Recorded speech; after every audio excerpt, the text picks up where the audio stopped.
What is going on, everybody? James Hancock here, back to review the new film Air, coming our way on April 5th, a movie which tells the story, or the origin story, of perhaps the most iconic shoe that the Western world has ever seen, the Air Jordan. And the movie is directed by Ben Affleck, stars Matt Damon, and when it comes to spoilers, this is kind of a slippery subject because this is a true story, but what I won't do is give away any specific scenes or lines of dialogue or big dramatic beats, but you can't really spoil something that has happened. But if you're unfamiliar with the official events that this movie is exploring, here's the official description on Wikipedia.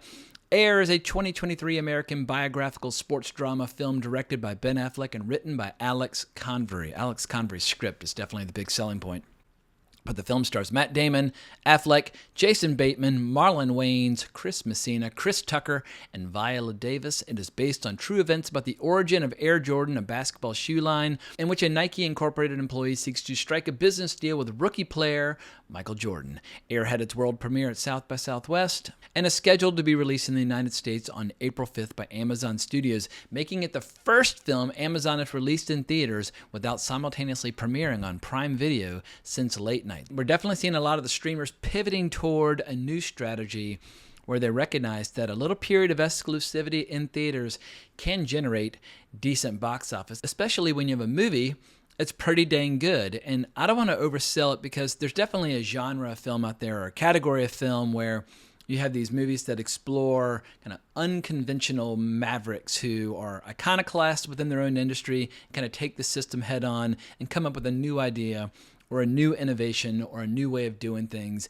And movies in that genre would include things like Moneyball or The Social Network. And I don't think Air is as good as Moneyball or The Social Network. I mean, The Social Network was one of the best movies of that era.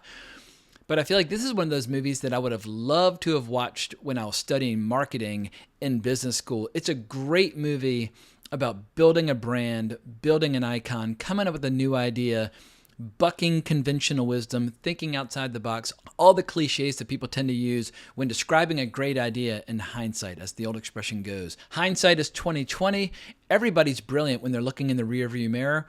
But what's hard to do is to come up with a new idea or a new concept at a time when everybody's telling you that you're wrong, which leads us to the character played by Matt Damon. Matt Damon plays a character named Sonny Vaccaro who is working for Phil Knight at Nike. And the year is 1984 when Nike basically is like the industry loser when it comes to basketball. They're known more for running shoes, but there was a time where Nike was considered kind of a joke when it came to basketball shoes because Adidas was considered much cooler and Converse was kind of the industry standard. And it's crazy now to think about a time where Nike was not a dominant player in the world of basketball shoes, or that there was a time where the NBA was not nearly as huge as it would one day become. Obviously, at this point, you still had major figures like Magic Johnson and Larry Bird, but Michael Jordan changed the sport forever. And if you've not seen it, I strongly encourage everybody to go see the documentary series, The Last Dance. And this is coming from somebody who does not follow basketball, but I thought The Last Dance was one of the best documentaries that I've ever seen.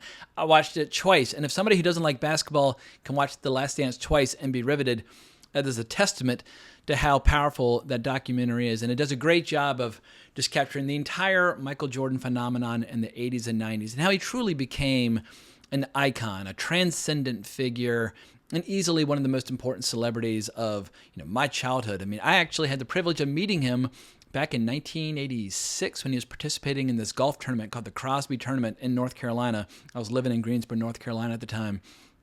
And to put it mildly, Michael Jordan was a messiah in the state of North Carolina.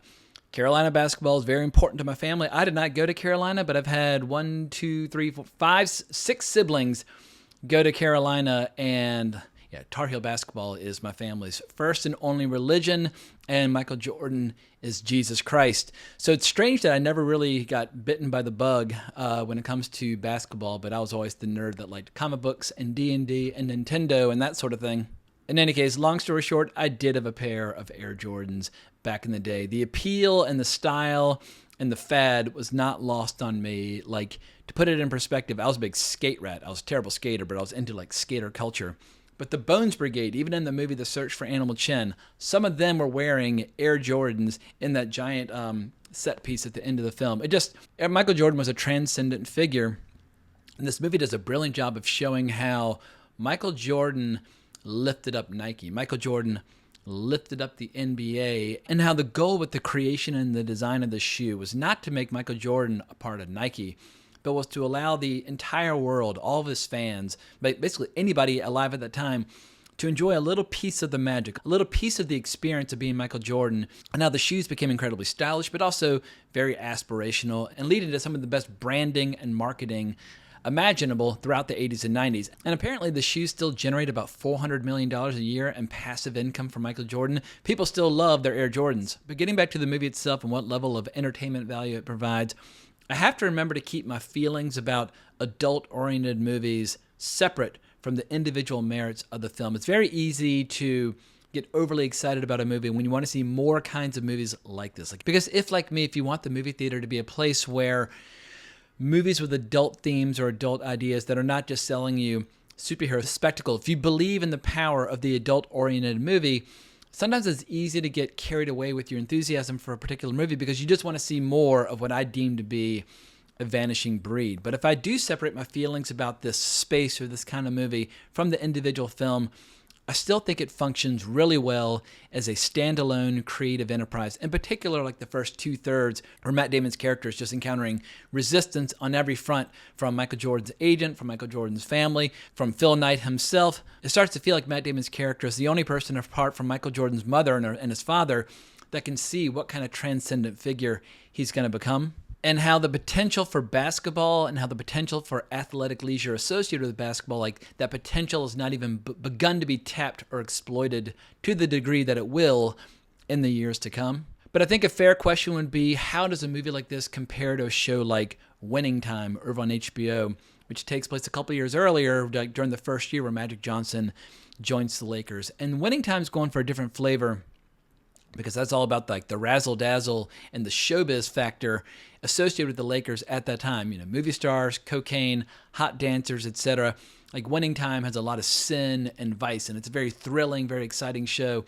It's a very different experience from Air, where really Air is just about business and innovation. If that sounds a little dry, perhaps some people will find it dry, because if you go to see a movie called Air, it's strange that Michael Jordan is like not in the movie, or scenes involving basketball are not the feature attraction. It's a movie about basketball and about Michael Jordan where there's no basketball and there's no Michael Jordan.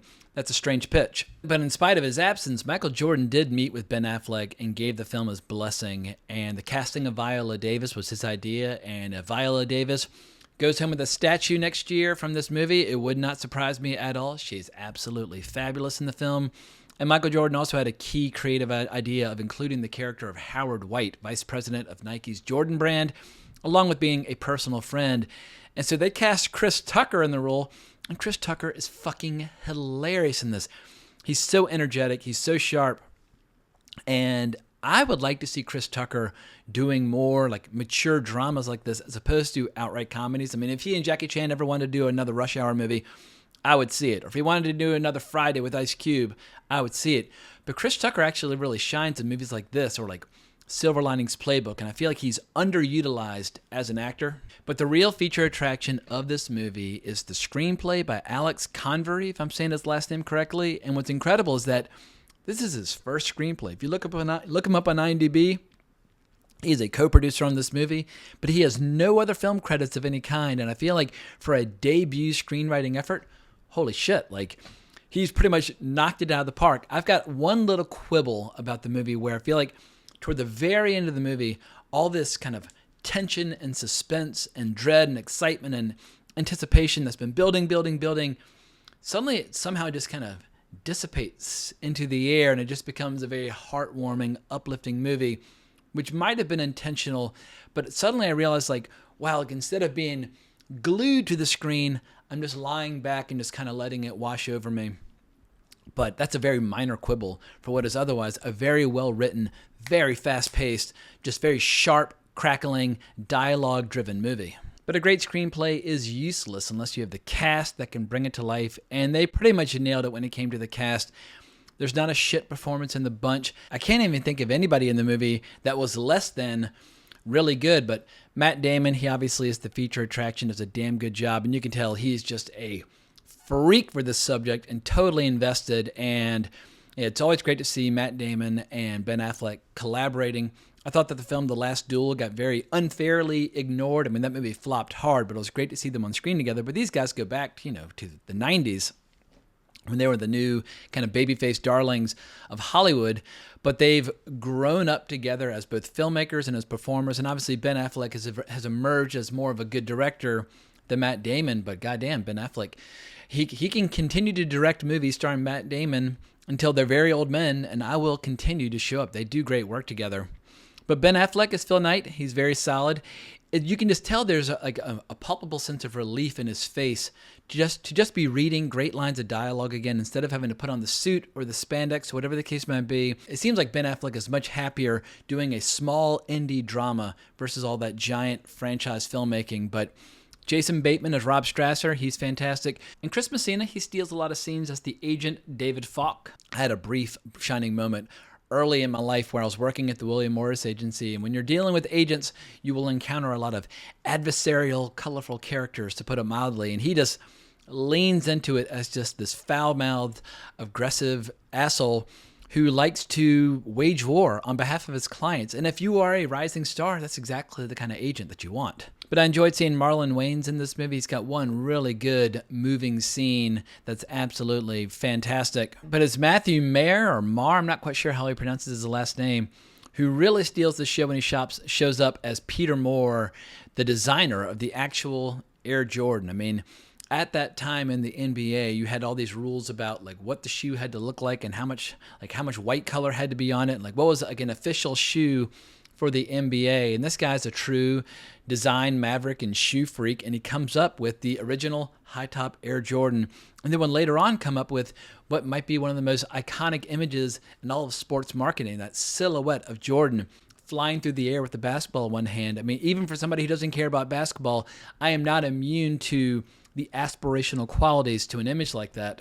And this movie does have an actor playing Michael Jordan, Damian Delano Young, but Michael Jordan's not really in this movie. We hear his voice a few times, and you see him kind of just out of frame, but it's his parents who are front and center. Julius Tennant as James Jordan and Viola Davis as Dolores Jordan, and they're incredible, and you really get to see, or you really get to have a taste of what kind of upbringing led to Michael Jordan just being one of the most ferociously competitive individuals who's ever walked or crawled. I mean, if you see The Last Dance, it's impossible to come away from that without realizing just how murderously competitive Michael Jordan was. I think my favorite scene in that whole documentary is one of his players is talking about how in a separate part of the plane with the lower salaried players, they were playing a low stakes card game, and Jordan showed up and was like, "Hey, what are y'all playing?" And they're like, you wouldn't be interested. We're playing for, penny stakes. And Michael Jordan said, "No, you don't understand. I want to have your money in my pocket." So it didn't even matter what amount was being played for. He just wanted to win. And I just found that to be an incredibly fascinating insight into his overall personality and his sense of drive. And it's that sense of drive and intensity that we see on prominent display in the character played by Viola Davis. And like I said, if she were to win a few awards next year, it would not surprise me in the least. But what else do we got going on in this movie? Oh, of course, because it's 1984, the movie does a good job of capturing the period without completely surrendering over to nostalgia. But obviously, we're talking about a period from Ben Affleck's youth, and he throws in a lot of needle drops, people like REO Speedwagon or Whitesnake or whatever the case might be. There are also some really obscure needle drops from movies like Brian De Palma's Body Double. The music from Body Double that's associated with some very erotic imagery is used in a completely different context in this film. I was like, all right, like I know where that comes from, but I don't know if everybody else does. And for people who don't know, Body Double is easily the most controversial kind of inflammatory, like both violent and sexual movie of Brian De Palma's career, and that's saying something considering his overall body of work. But there's some other great needle drops, including music by people like Run DMC, where they're singing about just how cool Adidas was at that time, and it just gives you an idea of how coolness factor, it's kind of mysterious and elusive, but it can also be engineered, and sometimes if you try to engineer coolness, it can totally blow up in your face. But I feel like for people who are interested in iconic imagery, marketing, individual achievement, like what ingredients go into creating a feeling or an emotion associated with a product where it stops being a shoe and becomes something much more. And so, yeah, I feel like marketing students in business school are going to be studying this movie for a long time. The question is, though, does it work as mainstream entertainment? Like, will people throw down money to go see this in the theater? And I feel like if you like adult dramas that are smartly written and very entertaining with great crackling dialogue, I would recommend it. But if people only want to go see big franchises, well, then this movie might struggle. But we are talking about Amazon, so I don't think anybody will cry too many tears on their behalf if the movie doesn't do all that well in the theater. Because obviously now it seems like these giant platforms like Apple, which is investing $1 billion in theatrical in the coming year, or Amazon or Netflix, like they're all starting to realize that when it comes to marketing and just making a project stick in the minds of the potential audience, a theatrical campaign just makes a movie feel real. It makes it feel like it's going to be part of the culture. It's not just a glorified YouTube video. I feel like a lot of times feature films on a platform like Netflix, they do feel very disposable and very forgettable, and they just get washed down like the river of content that is flowing by us on any given day. But once a movie's played in the theater and people have had that experience with an audience and it's been reviewed in newspapers and websites and that sort of thing, suddenly when you're sitting down on an airplane and you're wondering, what should I watch over this 5-hour flight? Like, oh shit, Air. I remember people talking about that. It just makes the movie, it just gives the movie a much longer shelf value. And I think this movie will have a long shelf value, both on Amazon as well as in the theater. But my last point is just that Alex Convery, for a first-time screenwriter, has really nailed it. And I will be looking forward to whatever movies or shows he might write going into the future. And it's just exciting to see Ben Affleck back in the director's chair. And I hope people will enjoy this movie. I just hope that the movie finds the audience that it was intended for. But that's all I've got for now, so I can't thank you enough for watching the video. If you enjoyed it, please consider liking the video, subscribing to the channel, hitting that notification bell, and hunting me down on Twitter at Geeking Out if you want to talk more about everything I got wrong about the sport of basketball, because I can guarantee you all my siblings who love the sport of basketball will probably take me to task on some of the finer details of my analysis. But once again, thanks so much for watching. I really appreciate it. But more importantly, as always, onwards and upwards.